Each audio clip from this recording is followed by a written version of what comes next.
Hi everyone.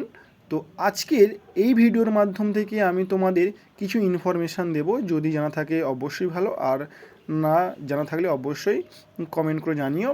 আর যদি জানা থাকে অবশ্যই বলো, আর কোন বিষয়ে ভিডিও লাগবে বলবে। তো আজকের এই ভিডিওর মাধ্যম থেকে আমরা কিছু জিনিস জানতে পারবো। সেটা হচ্ছে কি, মহাত্মা গান্ধী যে অহিংসা নীতি পালন করেছিলেন, এই অহিংসা নীতি যে পালন করেছিলেন বা তার মূল কারণ, বা তিনি যেই অহিংসা নীতি পালন করা ছিলেন তার দুটো কারণ হলো, তিনি প্রথম লিও টলস্টয় আর রাস্কিন বন্ডের লেখা বই থেকে তিনি উদ্বুদ্ধ হয়েছিলেন অহিংসা নীতির জন্য। কেবলমাত্র লিও টলস্টয়ের লেখা দুটো বই, মেনলি ওই দুটো বই থেকে কী করেছিল মহাত্মা গান্ধী অহিংসা নীতি পালন করেছিল। সেই দুটো বই কী কী?